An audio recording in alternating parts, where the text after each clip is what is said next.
Hello and welcome. My name is Father William Maestri, and this is another edition of Overfed and Undernourished.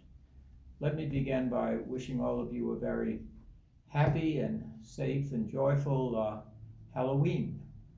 Now, that may come as a surprise to you that a Catholic priest would be wishing people a good time during Halloween, but I think it's important because it's one of my favorite times of the year. It's not necessarily the reason why it's important, but I think it gives us a wonderful insight into how the church has dealt with controversial issues and issues with activities in the secular realm that we don't particularly endorse or like on their face.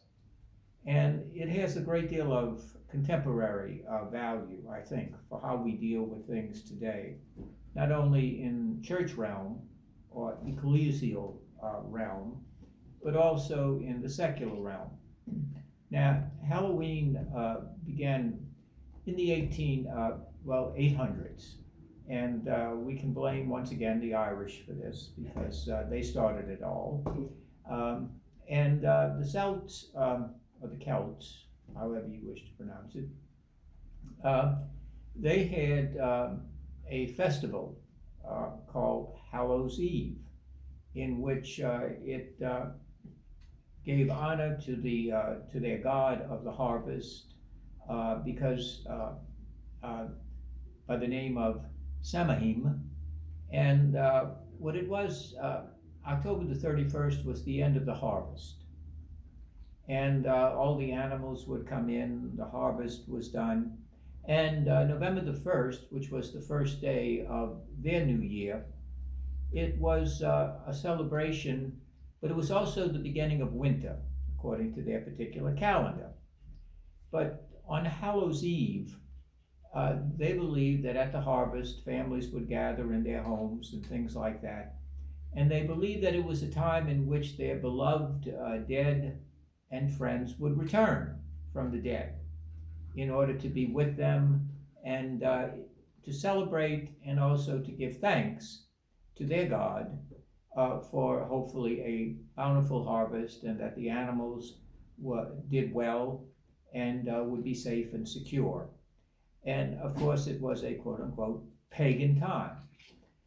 Well, the Irish monks began to have greater and greater influence as they brought Western civilization to that particular part of Britain and Ireland. And they encountered this particular celebration of Hallows Eve. And the Irish monks certainly frowned upon it, and I'm being polite about it. They greatly objected to it. They thought it was pagan, it was something they should get rid of, and it had no place in Christianity. Well, needless to say, that didn't go over well. It was a flop. People continued to hold on to their old customs and their old beliefs, and things like that. And the simple fact that the monks said that they should change didn't necessarily mean that they would change. And so they gave sermons and penances and all kinds of bromides, if you will, to get the people to change. Well, that was a very, very tough and difficult thing. So the church decided that that was a losing strategy. So what did they decide to do? November the 1st in the Christian calendar is All Saints' Day. So November the 2nd became All Souls' Day.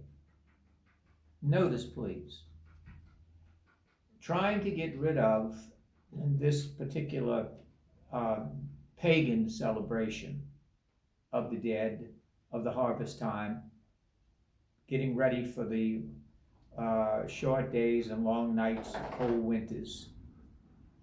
What they did was, the church decided in wisdom and prudence that on November the 2nd, they would honor the dead.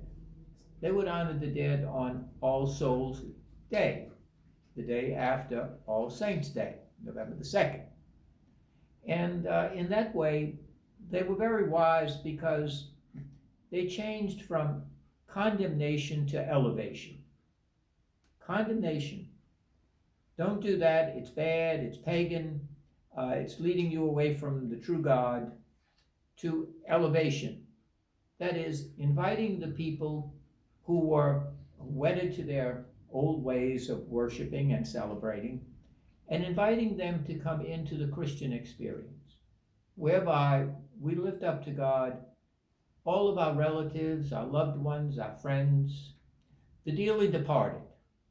We lift them up in prayer during this particular day to Almighty God for mercy and forgiveness and for reception into God's kingdom of eternal blessedness.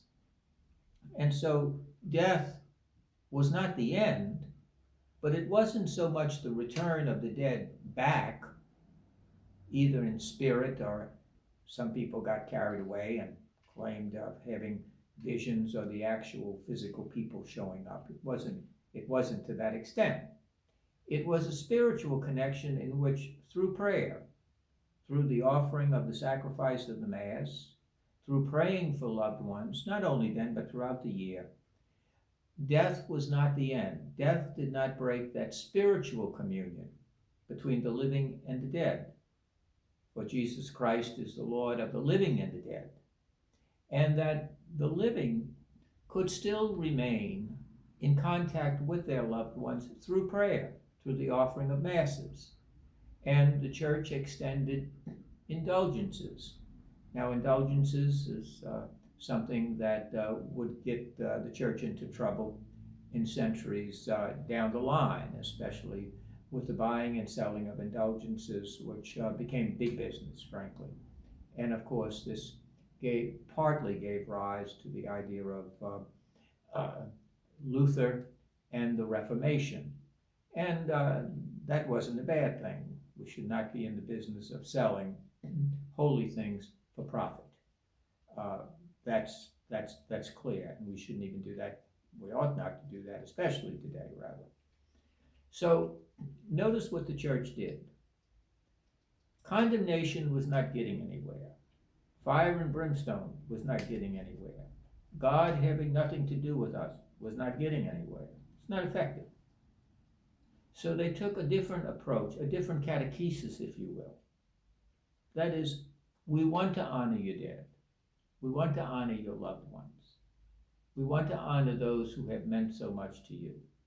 And with Almighty God, nothing good and true and beautiful, nothing noble and virtuous and holy and sacred is lost, even in death. Because in God, everything that is good and true and noble and beautiful, everything that is loving and giving and generous, that is taken up into God, preserved by God, and offered back to the world in its ongoing development in becoming closer and closer to Almighty God. So notice, not condemnation, but elevation and preservation, and continuing that connection between the living and the dead, that communion of life, that, as we say in the funeral mass, life is changed, not ended. Life is changed and not ended.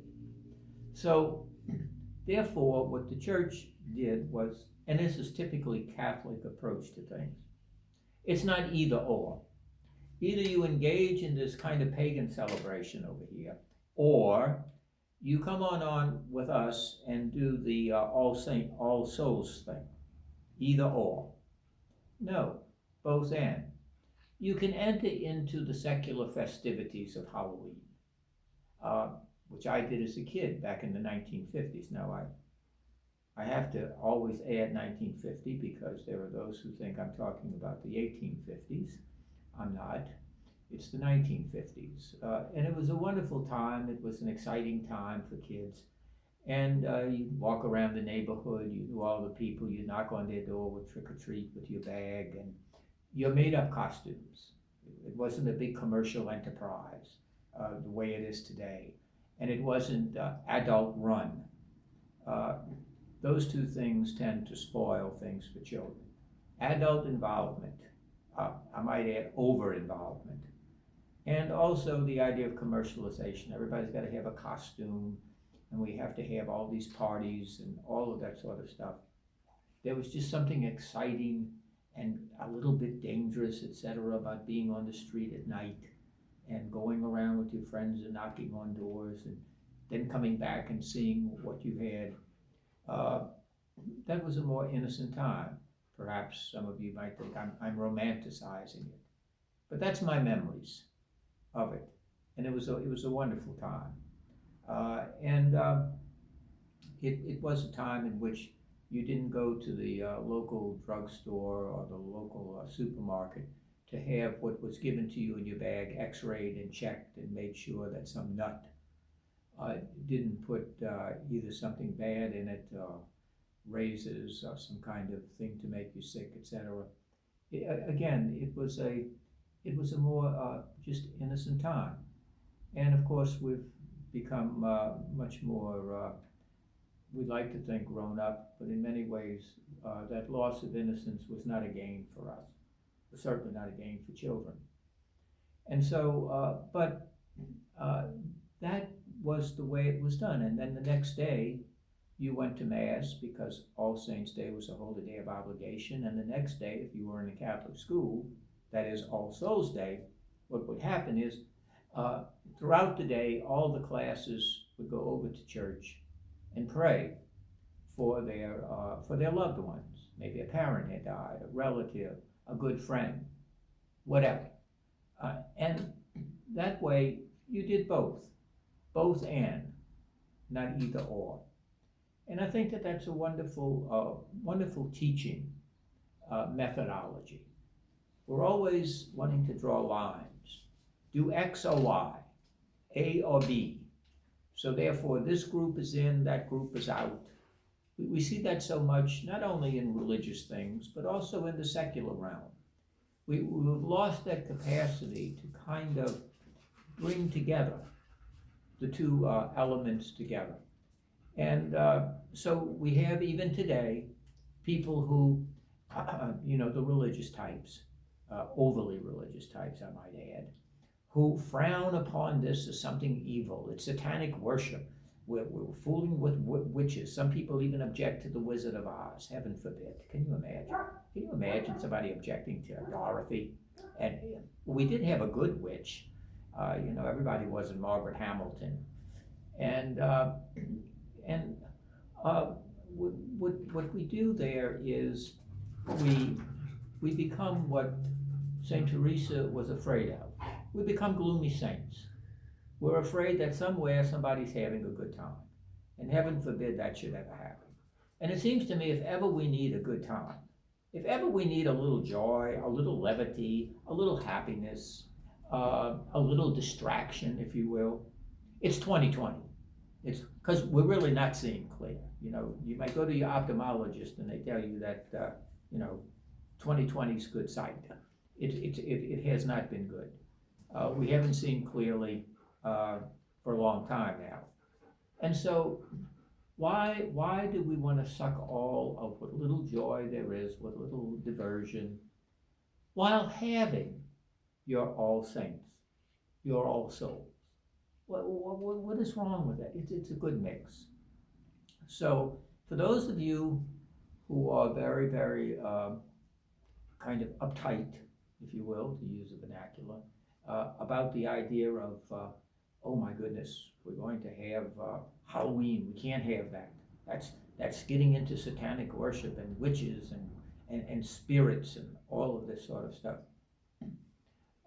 As we also say today, chill out. Take an ice cube or something. You'll be fine in the morning. Go to your church both days, pray for the dead, pray to become saints, but also allow children to enjoy this moment, and you as well. As adults, we love to run to the door, answer the door, and put a little treat in a child's little basket or bag or whatever they have, and it's a wonderful experience. So don't get up that way. Now, finally, if you're still one of those who are just lemon by nature, you're sour. You're just a sour person, and there's nothing going to convince you. I'm going to try one last attempt to get you to at least, if not walk around with your lip over your shoulder, at least be a little open to it. Just think, because I'm convinced that all of those who do not like Halloween and find it the work of the devil, they're also the people who are compulsive wearers of masks during this corona period. Just think about it. Look at the bright side of this. There are going to be so many people wearing masks that may never have worn masks before. And on today's Saturday, October 31st, you're going to have people wearing masks. Why? Because of Halloween. And you see, you can't condemn that now. So go and bob an apple, and if you have the opportunity, give the children a little treat if you can. And remember, God likes treats too, and it's only we who tend to trick ourselves. So have a wonderful Halloween and enjoy yourself, and remember the saints on Sunday, and on Monday, pray for your dearly departed.